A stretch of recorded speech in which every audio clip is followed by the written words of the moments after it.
এটা জলিলের পোলা না? হ্যাঁ, আমার সামান দেব করে বাইক চালায় যায় বদমাশ। শুনছো ভাই, কালকে দেখি জলিলের পোলা আমার সামান দেয় হিরো সাইজা ফুরুত করে গাড়ি চালায় দেব করে।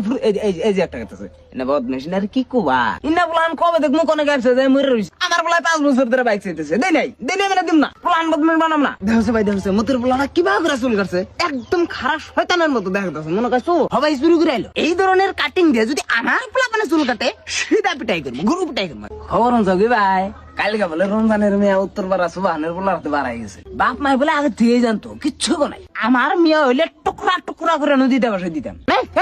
তারা কি করো পোলাপান দেখ পারে মন না বললাম বাসের পোলার দিশাল বলে পরবার সে যা করছে ফের আমার আগে থেকেই জানা আছে। অন্য পোলাপান ফেল করবো না কি করবো, বদমাস পোলাপান না হুদাই পরবার দিচ্ছে। আমার ওই ধরনের পোলা হইলে আমি ভাই তেই তুলতাম না, চুটি পিটা করে বাইতে থেকে বাইক দিতাম। কাকা হুল্লামানের মেয়ে বলে কালকে রাত্রে ধরা পড়ছাল। ওকে তো তর্ক নৌকা, ওকে তো তর্ক নৌকা। আমার মেয়ে ধরা পড়ছে কি পড়ছে ওটা আমি বুঝবো, ওকে তো তর্ক নৌকা। কে আনে যে মানুষের পোলা মেয়ের কথা গায়ে ফিরে নানের মেয়ের কথা কইছি হ্যান বিন্দা পড়ছে।